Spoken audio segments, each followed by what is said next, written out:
Parlons du vol. Vous savez que le mimétisme conduit au vol. Quelque part, imiter quelqu'un, c'est lui voler son identité. Et de la même façon que bon, tout ce qui est le vol est intéressant.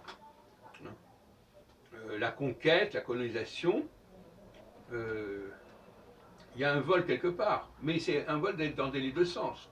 Le colonisé vole quelque chose du colonisateur, et le colonisateur vole aussi un territoire ou enfin, une géographie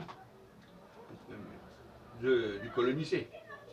Donc, ce sont des notions qui sont extrêmement ambivalentes, si on peut dire, n'est-ce pas, la question du vol. Dans le cas des rapports entre le français et l'anglais, par exemple, on peut parler de pillage.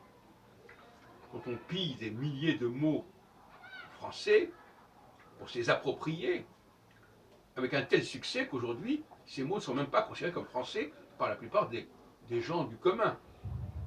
Bon.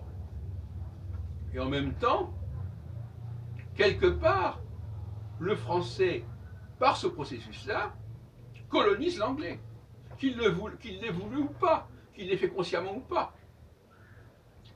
Le voleur, c'est quand même la fameuse histoire du l'arroseur arrosé. Le voleur vole sa propre culture, vole sa propre identité en s'appropriant celle de l'autre.